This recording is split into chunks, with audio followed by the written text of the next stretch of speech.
Olá, queridas irmãs, queridos irmãos. Começamos mais um programa, O Espírito da Letra. Analisando a obra de André Luiz, nós temos nos valido desse verdadeiro diploma que nos capacita a alma para entendermos como é a vida no mundo espiritual. Esse diploma está subdividido em várias obras que nós já estudamos aqui. Nosso Lar, os Mensageiros, os Missionários da Luz e agora Obreiros da Vida Eterna. Hoje o capítulo 3º.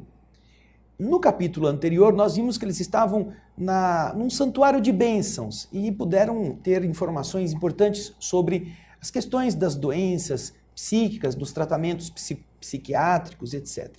Hoje nós vamos acompanhar o que acontece depois, porque eles iam continuar a conversa quando foram chamados a participar do momento de elevação através da prece. Então, vamos ao capítulo 3º. O título é O Sublime Visitante.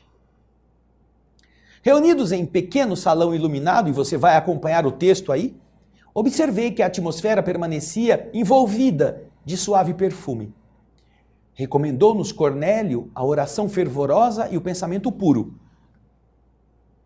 Tomando-nos à frente, o instrutor parou diante de reduzida câmara, feita em substância igualzinha ao vidro puro e transparente.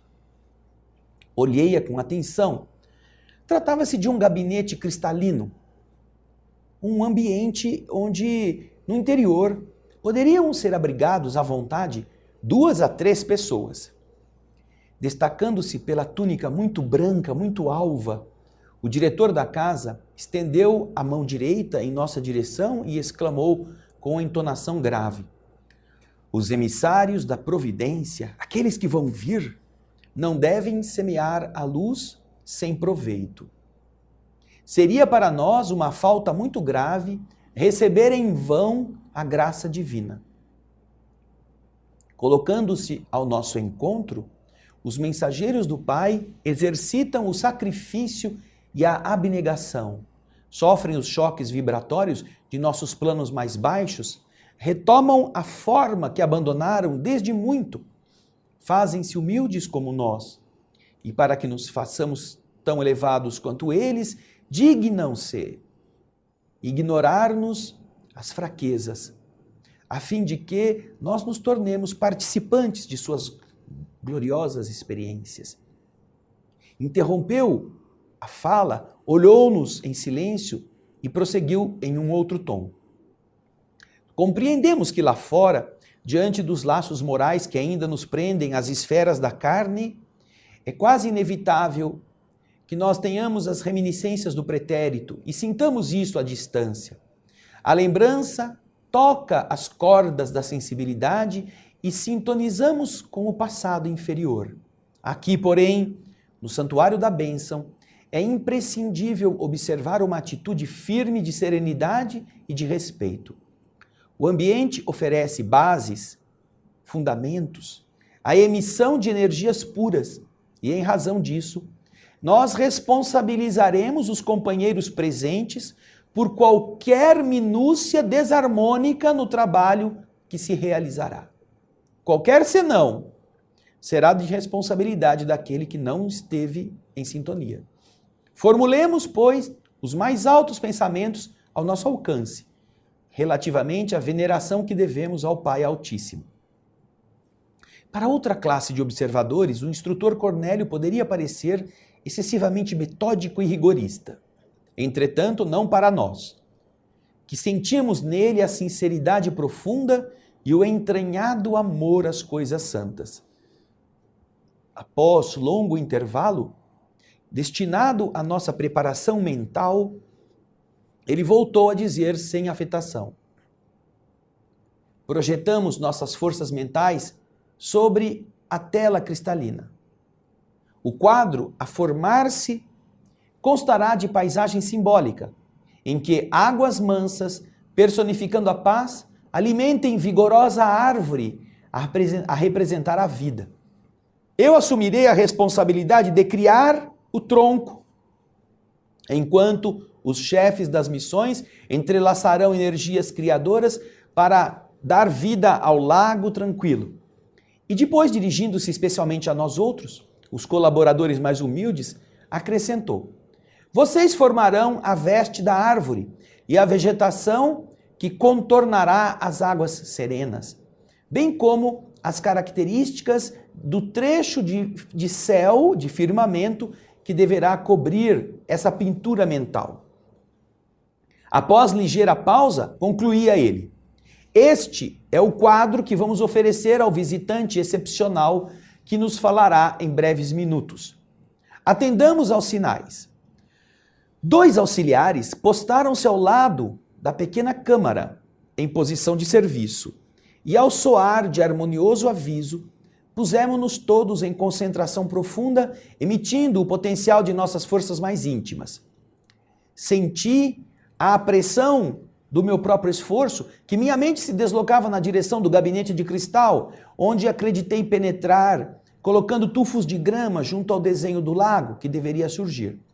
Utilizando as vigorosas energias da imaginação, recordei a espécie de planta que eu desejava naquela criação temporária, trazendo-a do passado terrestre para aquela hora sublime.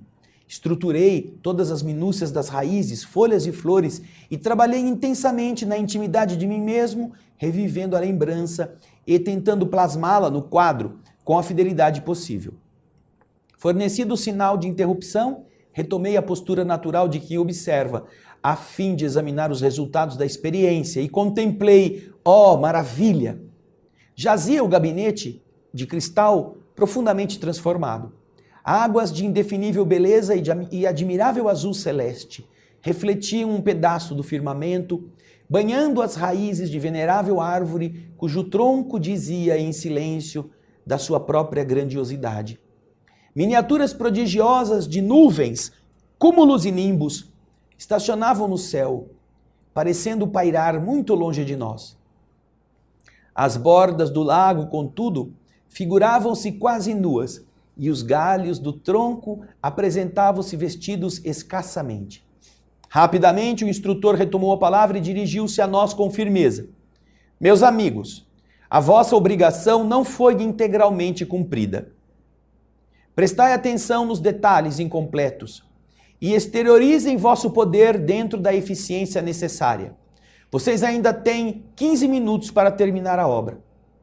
Entendemos, sem maiores explicações, o que ele desejava dizer e concentramo-nos de novo para consolidar as minudências de que deveria revestir-se a paisagem. Procurei imprimir mais energia à minha criação mental e com mais presteza busquei colocar as flores pequeninas nas ramagens humildes, lembrando minhas funções de jardineiro, quando estava na terra, no lar que havia deixado. Orei, pedi a Jesus que me ensinasse a cumprir o dever daqueles que desejavam a bênção do seu divino amor naquele santuário. E quando a notificação soou de novo, confesso que chorei. O desenho vivo da gramínea que minha esposa e os filhinhos tanto haviam estimado em minha companhia no mundo, adornava as margens com um verde maravilhoso. E as mimosas flores azuis semelhavam-se a miosotes silvestres. Elas surgiam abundantes. A árvore cobrira-se de folhagem farta e vegetação de singular formosura completava o quadro que me pareceu digno de primoroso artista da terra. Cornélio sorriu, evidenciando grande satisfação, e determinou que os 2 auxiliares conservassem a mão unida ao gabinete. Desde esse momento, como se uma operação magnética desconhecida fosse posta em ação, nossa pintura coletiva começou a dar sinais de vitalidade temporária. Algo de leve, de imponderável, semelhante a caricioso sopro da natureza, agitou brandamente a árvore respeitável. Balançando os arbustos e a minúscula erva, a se refletirem nas águas muito azuis, docemente encrespadas de instante em instante. Minha gramínea estava agora tão viva e tão bela, que o pensamento de angustiosa saudade do meu antigo lar ameaçou de súbito meu coração ainda frágil. Não eram aquelas flores miúdas que a esposa colocava diariamente no quarto isolado que eu estudava? Não eram as mesmas que integravam os delicados ramos que os filhos me ofereciam aos domingos pela manhã?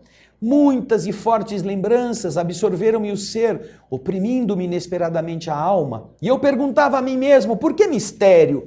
O espírito enriquecido de observações e valores novos, respirando em campos mais altos da inteligência, tem necessidade de voltar ao pequenino círculo do coração, como a floresta luxuriante e imponente que não abre mão da singela e reduzida gota d'água para tirar a sede de suas raízes. Senti o anseio mal disfarçado de pegar os meus entes queridos à força da crosta, transportando-os para junto de mim, desejoso de reuni-los ao meu lado em novo ninho, sem separação e sem morte, a fazer-lhes experimentar os júbilos da vida eterna. Minhas lágrimas estavam prestes a cair. Bastou, no entanto, um olhar de Jerônimo para que eu me reajustasse. Ah, que coisa linda, não? Nós vemos o poder mental, eles vão receber um espírito superior, ele não pode estar com eles no ambiente em que eles se encontram. Precisa de uma câmara, precisa de energia, precisa de força para plasmar-se. Eles criam com a mente o panorama e André Luiz não consegue deixar de pensar naquelas belezas que ele viveu e está tentando trazer da terra aquelas lembranças ruins que o próprio instrutor havia explicado. E então o Jerônimo olhou para ele e ele, opa, não vou querer eu levar o puxão de orelha. Deixa eu entrar na minha aqui, voltar a pisar no meu chão, parar de ficar pensando naquelas coisas. Disciplina, seriedade, respeito. Estão vendo como é sério? Casa espírita que não tem isso, dificilmente terá equilíbrio. E trabalhador espírita que não se disciplina, dificilmente será útil. Vamos acompanhar o que acontece depois, no próximo bloco, quando se materializa o benfeitor. Eu espero você.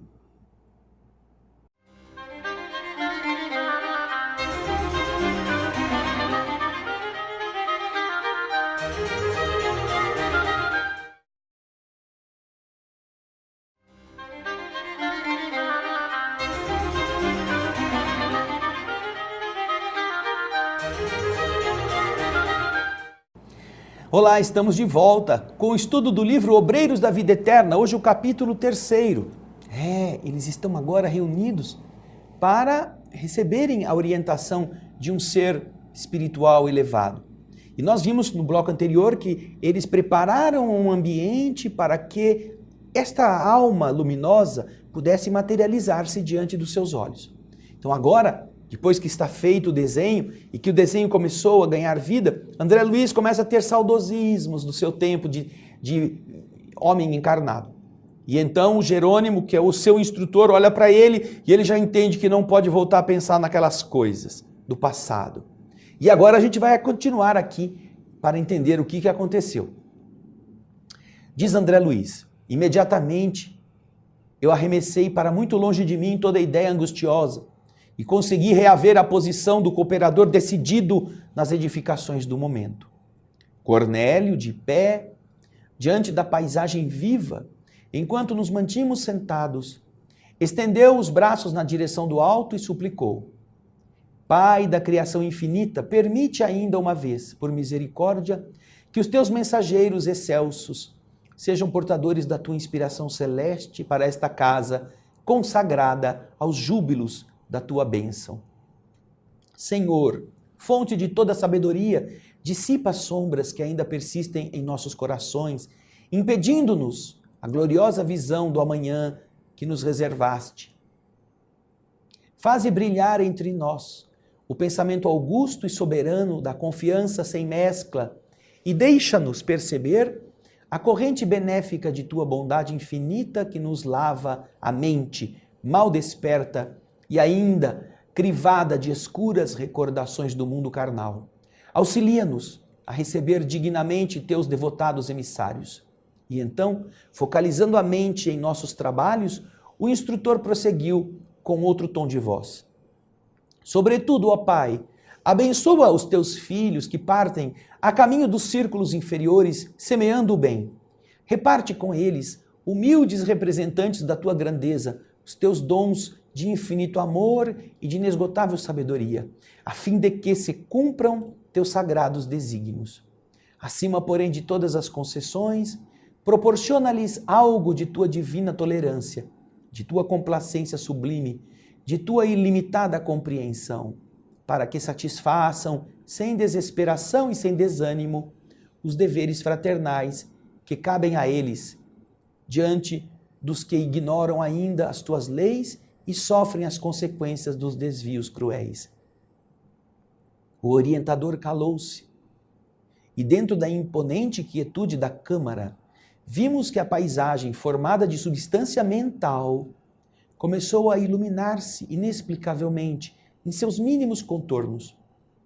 Eu tinha a ideia de que um reduzido sol surgiria à nossa vista sob aquele pedaço de céu no quadro singular. Raios fulgurantes penetravam o fundo esmeraldino e vinham refletir-se nas águas. Cornélio, de mãos erguidas para o alto, mas sem qualquer expressão ritualística, em vista da simplicidade espontânea dos seus gestos, exclamou: Bem-vindo seja o portador de nosso Pai amantíssimo. Nesse instante, sob os nossos olhos atônitos, alguém apareceu no gabinete, entre a vegetação e o céu. Semelhava-se a um sacerdote de culto desconhecido, vestindo uma túnica extremamente branca. Fisionomia simpática de ancião, apresentava-se envolto de luz indescritível, e seu olhar nos mantinha extasiados e presos numa mistura de veneração e encantamento, sem que nos fosse possível qualquer fuga mental de sua presença sublime. Via-se-lhe apenas o busto cheio, parecendo-me que os seus membros inferiores estavam ocultos naturalmente na folhagem abundante. Seus braços e mãos, porém, revelavam-se com todas as minudências anatômicas, porque com a mão direita, com a destra, nos abençoava num gesto amplo, mantendo na outra mão pequeno rolo de pergaminhos brilhantes, deixando-nos perceber dourado cordão que estava preso à sua cintura. Visivelmente sensibilizado, o diretor da casa saudou nominalmente. Venerável Asclépios, sê conosco, disse ele. O emissário, em voz clara e sedutora, desejou-nos a paz do Cristo e, em seguida, dirigiu-nos a palavra em tom inexprimível na linguagem humana. E diz André Luiz: eu aqui me abstenho de qualquer tradução incompleta e imperfeita, atendendo a imperativos de consciência. Ele não quis dizer o que o Espírito falou. Não, é muito elevado, eu não tenho condições de ser fiel, diz André, não é? Tão fiel quanto eu gostaria. Nós o ouvimos sob infinita emoção, sem que qualquer de nós contivesse as lágrimas. O verbo do admirável mensageiro que chegava de esferas superiores, trazendo-nos a bênção divina, caía-nos na alma de modo intraduzível e acordava-nos o Espírito eterno para a infinita glória de Deus e da vida imortal. Eu não conseguiria descrever o que se passava em mim mesmo. Jamais havia escutado alguém com aquele misterioso e fascinante poder magnético de fixação dos ensinamentos de que se fizera emissário. Ao abençoar-nos, terminando a maravilhosa alocução, irradiavam-se de sua mão, muito alva, pequeninos focos de luz, em forma de minúsculas estrelas que se projetavam sobre nós, invadindo-nos o tórax e a fronte e fazendo-nos experimentar o júbilo inenarrável de quem bebe feliz, vigorosos e renovadores alentos da vida.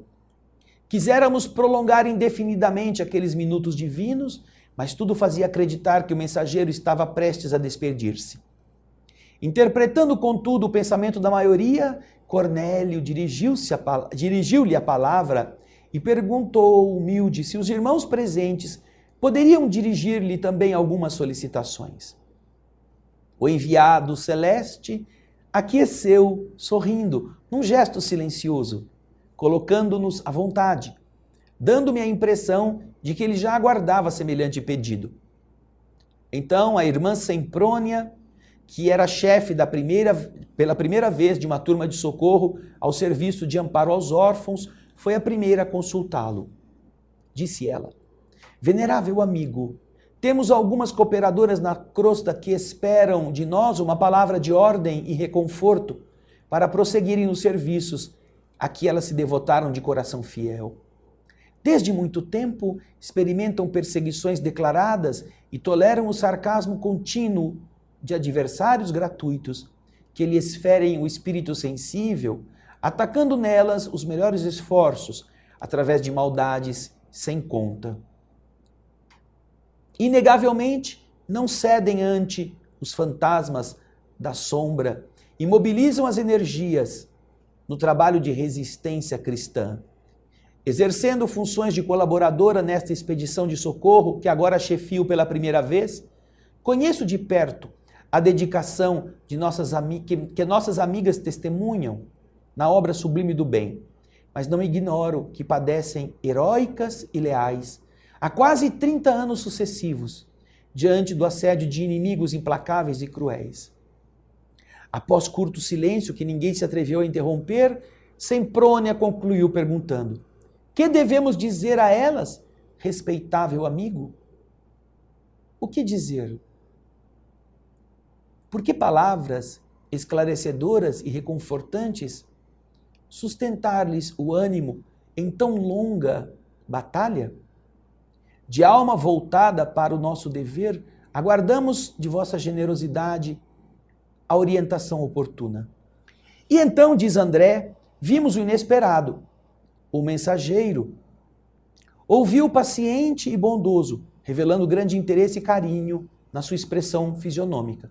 E depois que Semprônia deu por terminada a consulta, retirou uma folha dentre os pergaminhos branquíssimos que trazia, brilhantes, como uma coisa intencional, e abriu à nossa vista, lendo todos nós o versículo 44 do capítulo 5 do Evangelho do apóstolo Mateus, que está dizendo: eu, porém, vos digo, amai a vossos inimigos, bendizei os que vos maldizem, fazei bem aos que vos odeiam e orai pelos que vos perseguem e caluniam. O processo de esclarecimento e informação não podia ser mais direto, nem mais educativo. Decorridos alguns instantes, Semprônia exclamou humildemente: compreendo, venerável amigo. O emissário, sem qualquer afetação dos que ensinam por amor próprio, comentou rapidamente: os adversários, quando bem compreendidos e recebidos de maneira cristã, constituem precioso auxílio em nossa jornada para a união divina. Vejam só que coisa linda, os espíritos superiores ensinando a todos nós, espíritos inferiores, sem precisar falar muito. Jesus é a fonte, está lá no Evangelho. Ah, é difícil, a luta é constante, aprendamos com ela. Como diz esta última frase que ele nos comenta, se nós aprendermos, se nós colocarmos em nós mesmos que as dificuldades que nos criam são, na verdade, benefícios para nós, nós cresceremos com essas dificuldades, ao invés de querer nos afastar delas. Vocês estão vendo, precioso auxílio em nossa jornada para a união divina é o que constituem estes obstáculos. Estes problemas, se nós compreendermos bem que todas as vezes difíceis que temos que nos colocar, nós aprendermos a ver o que está faltando em nós, nós nos tornaremos melhores, apesar dos que fazem a nossa vida pior. Treinando a paciência, treinando a boa vontade, treinando a oração pelos adversários. E era isso que ele estava ajudando Semprônia a perceber, que ela deveria também inspirar as pessoas. Ora, Jesus passou por tudo isto e não maldisse a ninguém.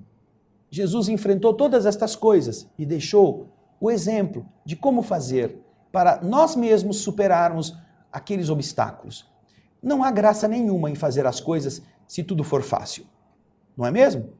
Então, vamos meditar a respeito do conselho de Asclépio através deste método que está no Evangelho. E quando tivermos uma dúvida, ao invés de ficar ligando para A, para B, para C, para D, entre em contato com os espíritos superiores, faça uma prece, abra o Evangelho e medite a respeito do que você está encontrando como resposta. Isso serve, isso funciona, mas não deixe passar o tempo.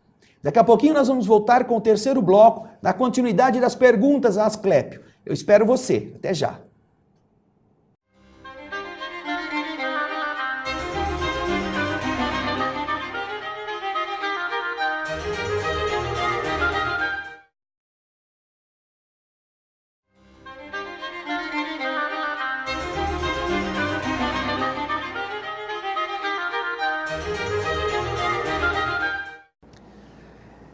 Estamos de volta com o estudo do capítulo 3º do livro Obreiros da Vida Eterna. A mensagem que eles estão recebendo de um enviado espiritual superior. E a Semprônia abriu a parte das perguntas e viu como é que o emissário, de maneira rápida e profunda, respondia. Então agora vamos ao texto para ver como que se desenrolou este final de encontro. André Luiz nos explica. Aquela síntese verbal condensava explicações que somente seriam razoáveis em compactos discursos. A meu ver, não obstante a beleza e edificação do ensino recolhido, o método não recomendava perguntas extensas de nosso lado. Mas o irmão Raimundo, do grupo socorrista dedicado à assistência aos loucos, tomou a iniciativa e perguntou: tolerante amigo, que fazer diante das dificuldades que me defrontam nos serviços marginais da tarefa? Interessado ou interessando a órbita de nossos deveres junto dos desequilibrados mentais da Terra, venho assistindo, venho dando ajuda a certo agrupamento de irmãos encarnados que não estão interpretando as obrigações evangélicas como deviam.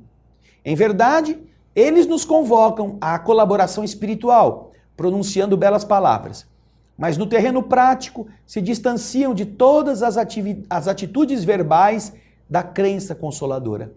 Estimam as discussões injuriosas, fomentam o sectarismo, dão grande apreço ao individualismo inferior que desconsidera o esforço dos outros, por mais nobilitante que estes sejam. Quase sempre se entregam a rixas infindáveis e gastam o tempo estudando meios de fazerem valer as limitações que lhes são próprias.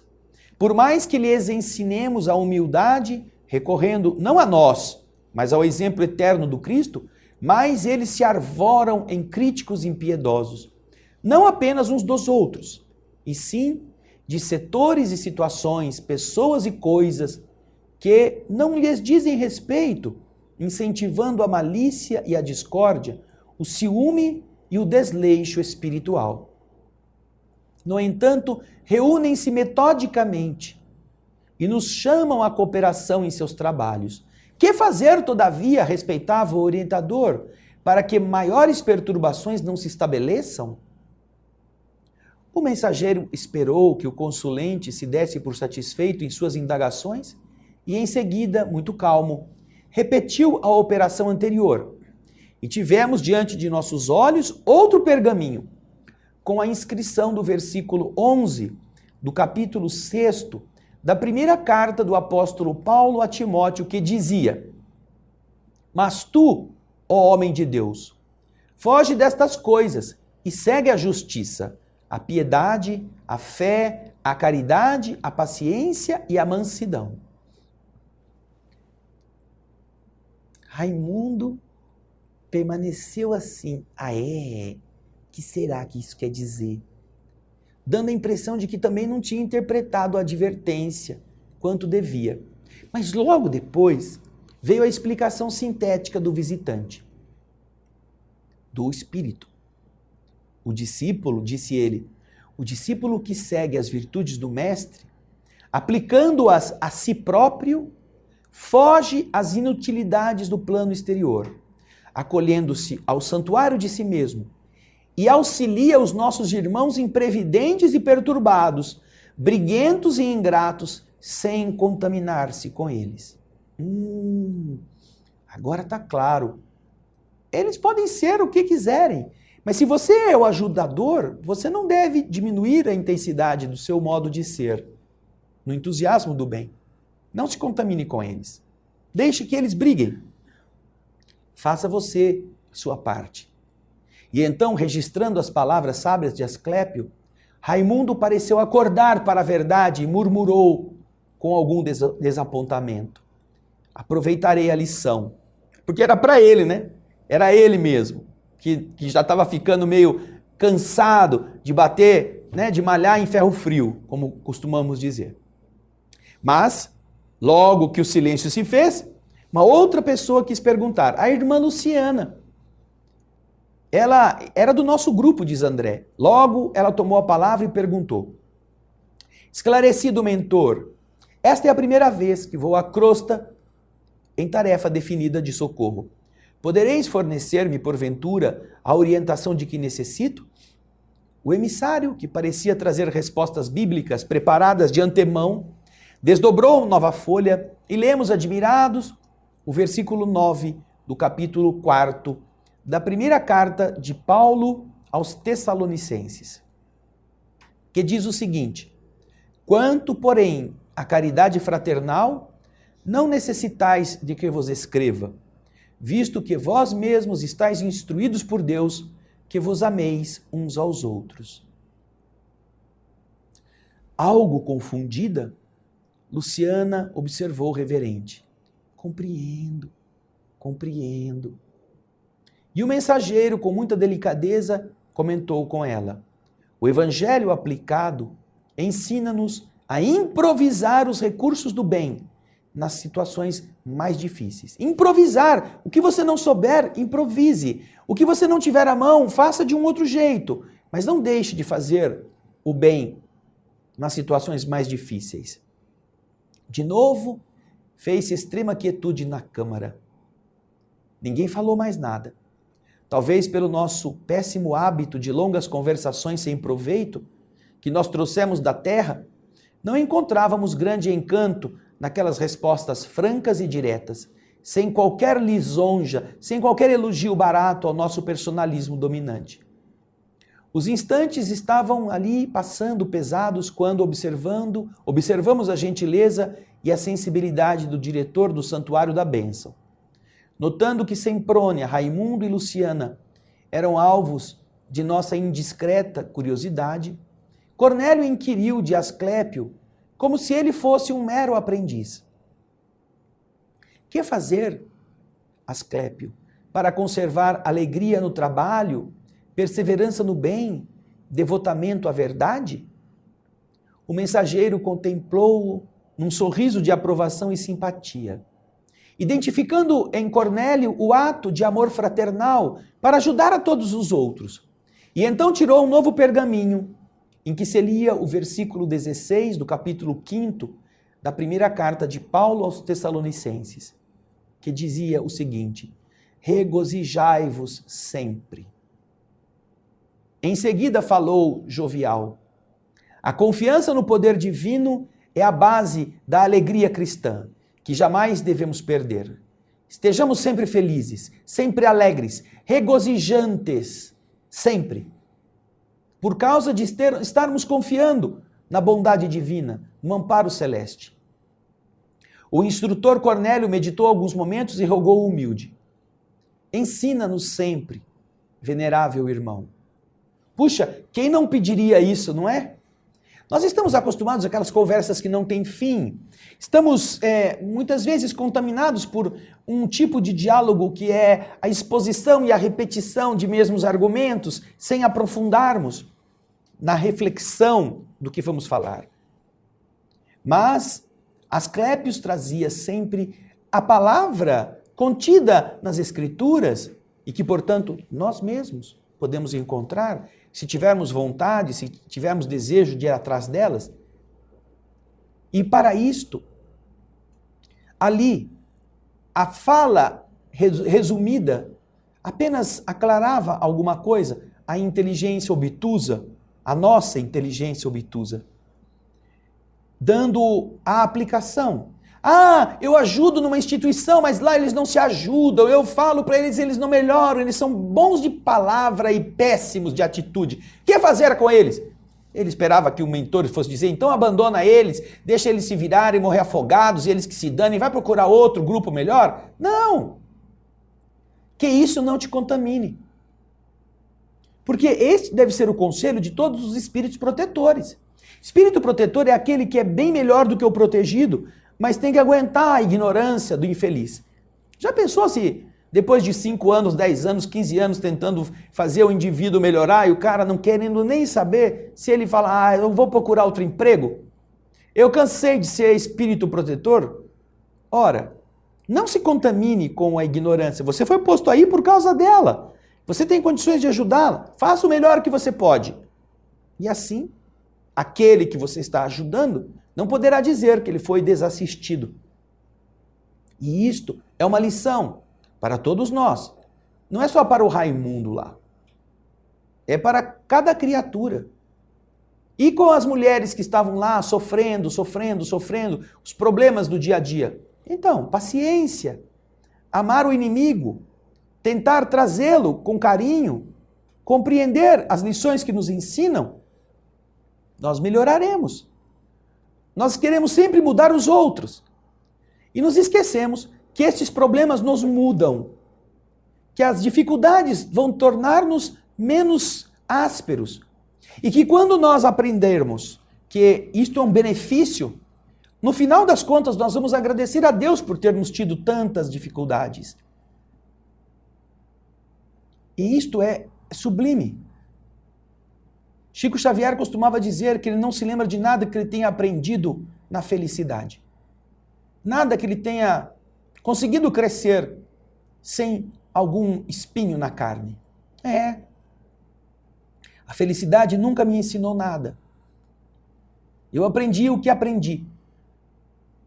Na luta, na dor, na solidão, na contrariedade dos meus entendimentos.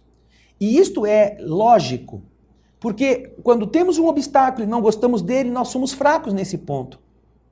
E é este o ponto que precisamos fortalecer, aprendendo a trabalhar isto.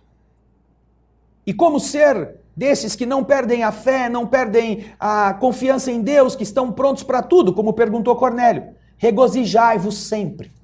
Não é possível ser trabalhador do Cristo sem ter entusiasmo, sem ter Deus dentro. Enteos é a palavra, o significado profundo da palavra entusiasmo é ter Deus dentro de você. Uma pessoa que é água morna, uma pessoa que não está entendendo que está no mundo para construir a obra de Deus, não sabe qual é o emprego que ela tem, nem sabe quem é seu patrão. E se sabe, não sabe que é Deus. Regozijai-vos sempre, em tudo. Fazei o bem, pensai no bem, tende alegria. Faça com o melhor que você possui. E tudo se transforma. Puxa. Né? Mas agora estamos indo para o último bloco. Mas vamos aprender mais alguma coisa com a lição que André Luiz nos apresenta neste magnífico livro. Eu espero você daqui a pouquinho.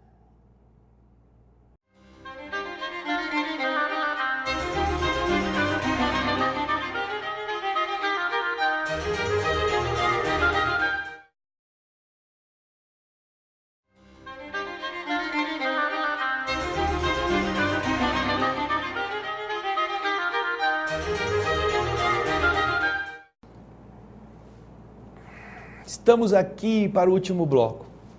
Né? O livro é maravilhoso e os capítulos se sucedem com ensinamentos cada vez mais profundos. Procure o seu livro. Você pensa que eu não tenho o meu? Você viu aqui, tá aqui comigo, ó. Você lê isso 1 vez, 2 vezes, 3 vezes, 10 vezes e ainda não aprendeu. Tem sempre coisa melhor, tem sempre coisa nova. E então, por que você... Já fiz o capítulo tal, agora vou... Qual é o próximo livro? Não. Aprenda este. Melhore-se com ele. É o que nós vamos ver agora no último bloco deste sublime visitante. O capítulo 3º do livro Obreiros da Vida Eterna. Vamos ao texto? Vamos lá? Diz André Luiz. Decorreram minutos sem que os demais utilizassem a palavra. Fazendo menção de despedir-se, o sublime visitante comentou afavelmente: à medida que nos integramos nas próprias responsabilidades, compreendemos que a sugestão direta nas dificuldades e realizações do caminho deve ser procurada com o supremo orientador da casa. Os problemas, as dificuldades, as perguntas, procure o supremo orientador da casa.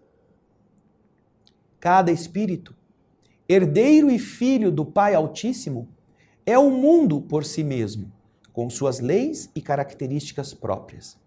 Apenas o Mestre Jesus, tem bastante poder para traçar diretrizes individuais aos discípulos. Por isso que ele pegava o pergaminho das falas que os ensinamentos de Jesus traziam. Não era ele, Asclépio, que estava dizendo, era Jesus. Ele, quando muito, completava um pouquinho.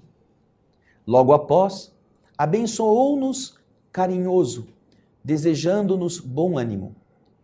Reconfortados e felizes, vimos o mensageiro afastar-se, deixando-nos envoltos numa onda de perfume inexplicável.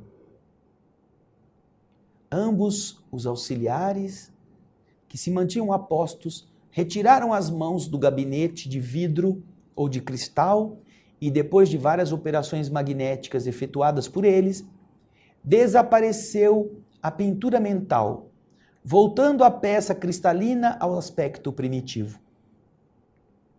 Tornando a conversação livre, indagações enormes oprimiam, apertavam o meu cérebro. Não me contive. Com a permissão de Jerônimo e liderando companheiros tão curiosos e pesquisadores quanto eu, acerquei-me de Cornélio e despejei-lhe aos ouvidos grande conjunto de interrogações. Acolheu-me benévolo e informou: Asclépio pertence a comunidades redimidas do plano dos imortais, nas regiões mais elevadas da zona espiritual da Terra. Vive muito acima de nossas noções de forma, em condições inapreciáveis à nossa atual conceituação da vida.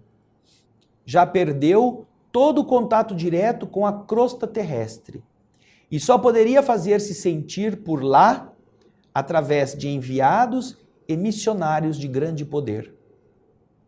Apreciável é o sacrifício dele vindo até nós, embora a melhoria de nossa posição em relação aos homens encarnados vem aqui raramente.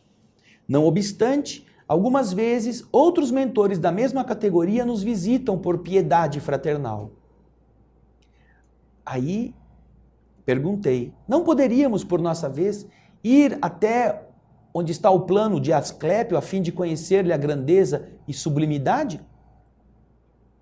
Muitos companheiros nossos, disse-me o instrutor, por merecimentos naturais no trabalho, alcançam admiráveis prêmios de viagens, não só às esferas superiores do planeta que nos serve de moradia, mas também a outros mundos mais elevados.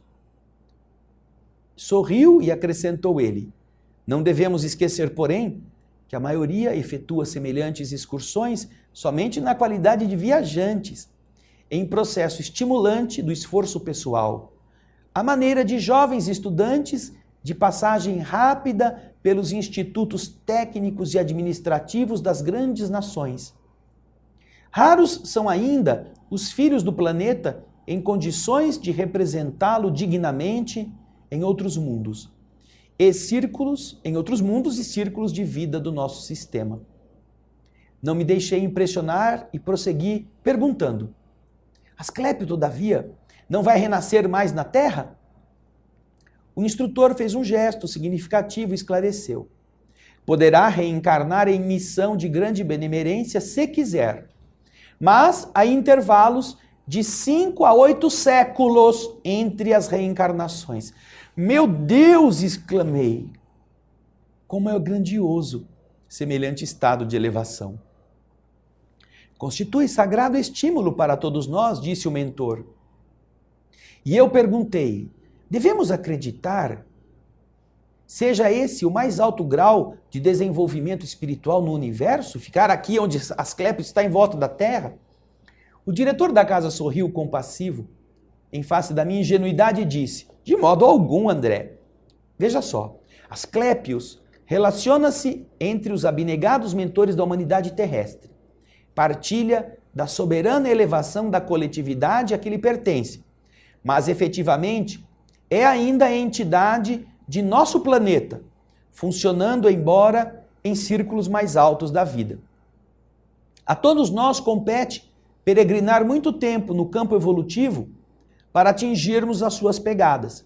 No entanto, acreditamos que o nosso visitante sublime, ele, Asclépio, suspira por integrar-se, por estar junto ao quadro de representantes da nossa Terra, junto às gloriosas comunidades que habitam, por exemplo, Júpiter e Saturno.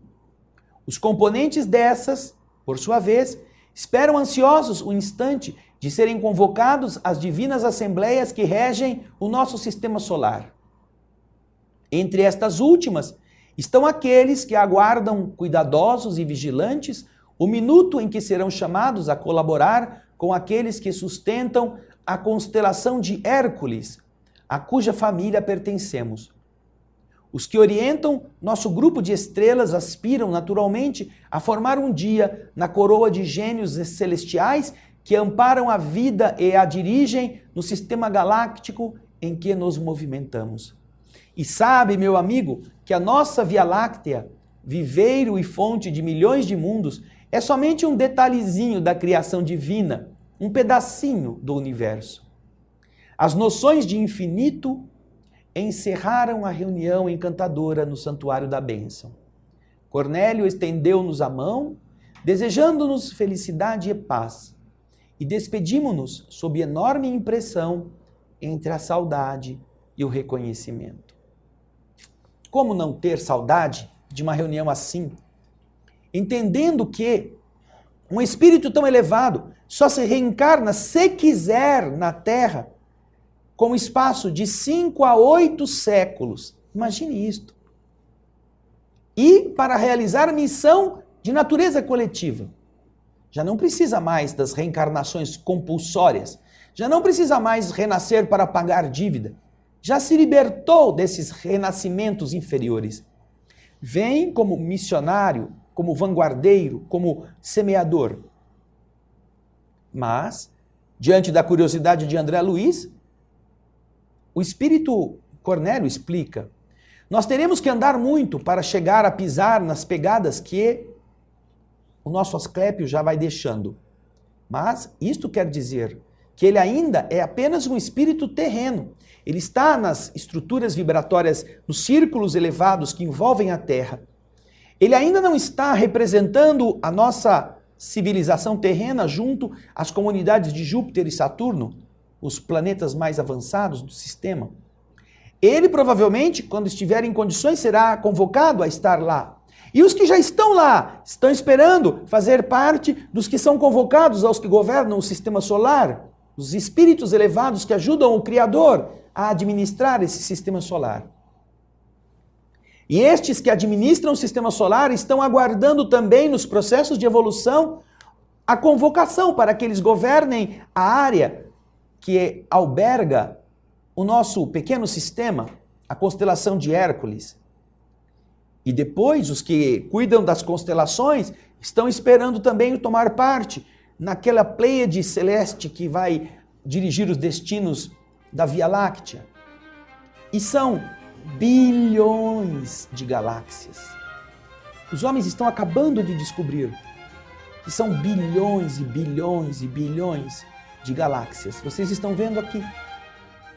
Estas são pequeninas demonstrações, cada uma dirigida por inteligências, por seres sublimes, todos eles podendo subir gradualmente pelos seus próprios esforços, pela sua capacitação.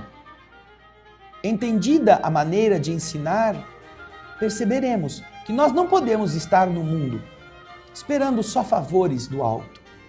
Como crianças que vão na escola esperando que os professores serão babás deles, que vão fazer por eles as lições, que vão dizer para eles como eles devem ser, sem que eles precisem fazer nada. Não. A escola é para ensinar o aluno, porque os professores já aprenderam.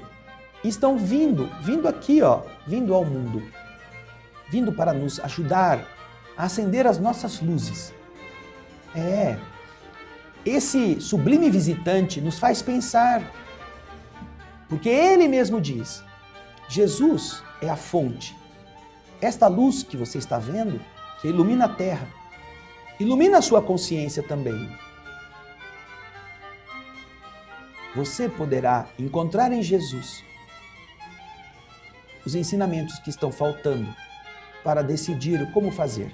Perdão das ofensas, indulgência perante as imperfeições alheias, benevolência para com todos. Isso é um tratado. Isso é um tratado de vida espiritual. E esta vida espiritual renovada constrói o nosso amanhã. Você certamente vai ser um Asclépio. Você certamente que está aqui estará em outros orbes que estão orbitando a nossa estrutura estelar. E estará também governando os outros mundos. Pense nisso. Que André Luiz nos ajude a entender e que nós tenhamos coragem de mudar todos os dias diante das belezas de uma galáxia que nos espera, não como poeira, mas como estrela. Faça isso valer. Espero você na próxima semana. Obreiros da Vida Eterna estará indo para mais um capítulo. Muito obrigado pela sua audiência e muita paz.